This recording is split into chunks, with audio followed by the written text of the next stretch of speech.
अस्सलाम वालेकुम। तो ये है संडे वाले दिन की बात है। यहाँ पर असद के हाथ में आप देख सकते हो काफ़ी ज़्यादा पेन हो रहा था। पेन होने की वजह सिर्फ असद ही है, क्योंकि आप तो जानते हो क्रिकेट का बहुत बड़ा शौकीन है, हर वक्त क्रिकेट खेलते रहता है। तो कई गड्ढे में वो गिर गया था कैच पकड़ने के चक्कर में। तो यहाँ पर तैयबा उसको गन्ने का जूस यानी नींबू का जूस बना कर दे रही थी। तो इतनी उसको पेन से चक्कर आ रही थी ना, तो मैंने तैयबा को बोली बेटा उसको गन्ने का जूस हो सके तो वो कर देख अगर है, या फिर नींबू का जूस उसको दे दे करके। तो यहाँ पर नींबू का जूस तैयबा ने उसको बना के दी। इतनी ज़्यादा उसको चक्कर आ रही थी कि खाना भी नहीं खा पाया सही से। फिर भी मैंने उसको बोला पी ले बेटा पी ले थोड़ा सा, तो भी मुश्किल से वो पी रहा था। और यहाँ पर वो फिर से लेट गया। उसे इतना भी थोड़ा सा हाथ लगा रही थी, हाथ में लगाते हुए जा रही थी ना, तो बहुत ज़्यादा उसको और पेन हो रहा था। तो इसे मैं हॉस्पिटल लेके जाने वाली ही थी, क्योंकि संडे के दिन हाफ डे होता है इस वजह से। तो ये सारी चीज़ों की वजह से मैं इतनी ज़्यादा स्ट्रेसफुल हो गई हूँ, इतनी ज़्यादा परेशान हो गई लिटरली, क्योंकि परेशानी थमने का नाम ही नहीं लेती है। क्योंकि मैं ऑलरेडी सोचती हूँ कि अभी सिचुएशन इतनी हालात ख़राब चल रहे हैं, मेरे काम का इशू आ रहा है, और ऊपर से असद की इस तरह से परेशानी आ जाती है, जिसकी वजह से मैं कोई काम सोचती भी हूँ ना ऑफिस का, तो भी मेरा काम हो नहीं पाता। लिटरली मैं अंदर से बहुत ज़्यादा रो रही थी। और हाथ असद को यहाँ पे तैयबा ने तकिया लगा के दी ताकि थोड़ा उसको हाथ को आराम पड़े। मैंने कहा बेटा आज का दिन संभाल ले, क्योंकि मैं तुमको मंडे के दिन सुबह मॉर्निंग में पहले सरकारी दवाखाने में लेके जा रही हूँ। तो ये है सुबह सुबह का मॉर्निंग का डे है। और रेहान यहाँ से कॉलेज से आ गया था, तो रेहान बहुत ज़्यादा उसको सता रहा था। तो मैंने उसको बोला सता मत, और तैयबा को मैं बोली बेटा घर का ज़रा काम निपटाना। तो यहाँ पर फिर भी रेहान उसको छेड़ते हुए जा रहा था असद को। तो मैंने बोला कि मत कर बेटा मत कर उसको परेशान। तो यहाँ पर सुबह सुबह तैयारी शुरू हो गई। असद को मैं बोली चल बेटा जैसा तैसा करके। ये सुबह का वक्त मैंने अब्बा को बोल दिया अब्बा बाइक पे छोड़ दो। और यहाँ पर कैंडो हमारा और टाइगर भौंक रहा था। तो सुबह अब्बा बोल रहे थे चल मैं तेरे को छोड़ देता हूँ। तो यहाँ पर हम लोग सुबह सुबह तीनों निकल पड़े हैं सरकारी दवाखाने में। अब्बा बोले एक काम कर उसको पहले जल्दी से सरकारी लेके जा, नहीं तो वाशी लेके जाना पड़े तो भी चलेगा, वाशी लेके जाना। तो यहाँ मैं पहुँच गई सरकारी हॉस्पिटल में। आप देख सकते हो लाइन काफ़ी ज़्यादा थी जो पहले भी थी। तो फाइनल करते हुए करते नंबर मेरा लग गया। असद अजीज शेख असद। तो ये मैंने केस पेपर असद का निकाल ली हूँ। तो फाइनली गाइस अभी ऑटो में यानी यहाँ पे ट्रीटमेंट तो हुआ नहीं है, तो एनएमसी हॉस्पिटल यानी वाशी में जाना है मुझे। चल कुछ डायरेक्ट चलते हैं, नाश्ता खिला देता है।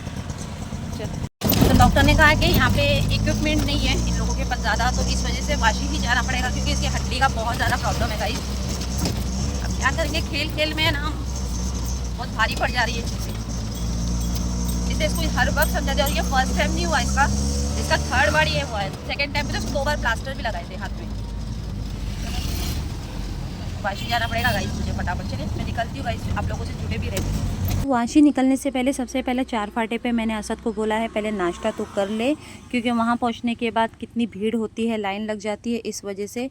तो यहाँ पर असद मुझे बोल रहा था मम्मी आप खा लो खा लो। बड़े मुश्किल से मैंने एक ही बाइट खाई हूँ बस, मेरा सच में मन ही नहीं कर रहा था, क्योंकि इतनी परेशानी जब आ जाती है ना इस वजह से। तो ये मैं 1 कप सिर्फ चाय पी रही हूँ ताकि मेरा माइंड थोड़ा फ्रेश रहे इस वजह से। तो यहाँ पर मैं पहले पहुँची बस स्टॉप पर। सो गाइस वाशी तो है ही नहीं है, इसलिए तो बोलते ना इतना पिछड़ा हुआ सिटी है हमारा उरन, क्योंकि वाशी यहाँ पे अवेलेबल ही नहीं है। तो अभी चलो गाइस मैं जल्दी जल्दी निकलती 4 व्हीलर से। इसको 4 व्हीलर से जाना नहीं था, तो बोल रहा बस से चलता, वॉमिटिंग आई नहीं, इसलिए चलो 4 व्हीलर से निकलते हैं। एक वाशी की बस नहीं लगा पा रहे ये लोग, सोचिए ना, कुछ है ही नहीं यहाँ पे। 4 बस पड़े हुए उरन में से।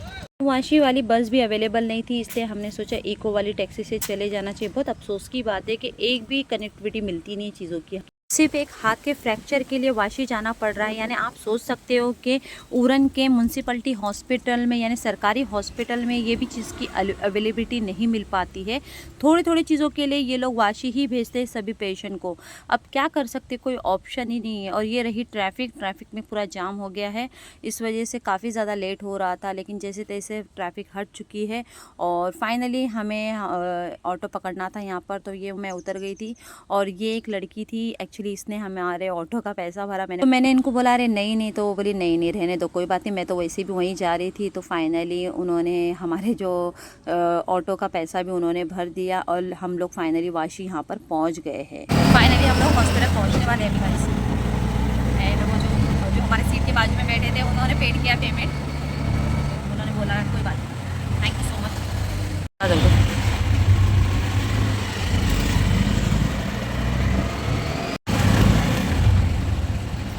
चलो चलो गेट के पास रोक देते।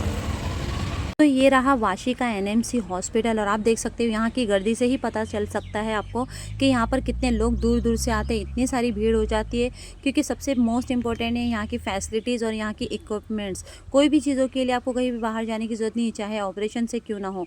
यहाँ पर इमरजेंसी में भी एडमिट करते हैं। तो ये बहुत ज़्यादा गर्दी से फाइनली मेरा नंबर आ चुका है और ये रहा असद का केस पेपर लेके उन्होंने मुझे कहा था कि आपको जो हड्डी वाला डॉक्टर है वहाँ पर जाना है। तो हड्डी वाले डॉक्टर को दिखाने के बाद उन्होंने तुरंत कहा कि पहले एक्सरे निकालो इसके हाथ। तो एक्सरे के लिए नंबर लगाने के बाद फाइनली यहाँ पर नंबर असद का सेकंड नंबर पे आ चुका था। बहुत ज़्यादा नंबर होता है और यहाँ पर असद को बीच बीच में इतना ज़्यादा पेन हो रहा था। तो मैंने उसको पूछा, बेटा दुख रहा है क्या, दुख रहा क्या? तो बोला था हाँ मम्मा यहाँ से दुख रहा है।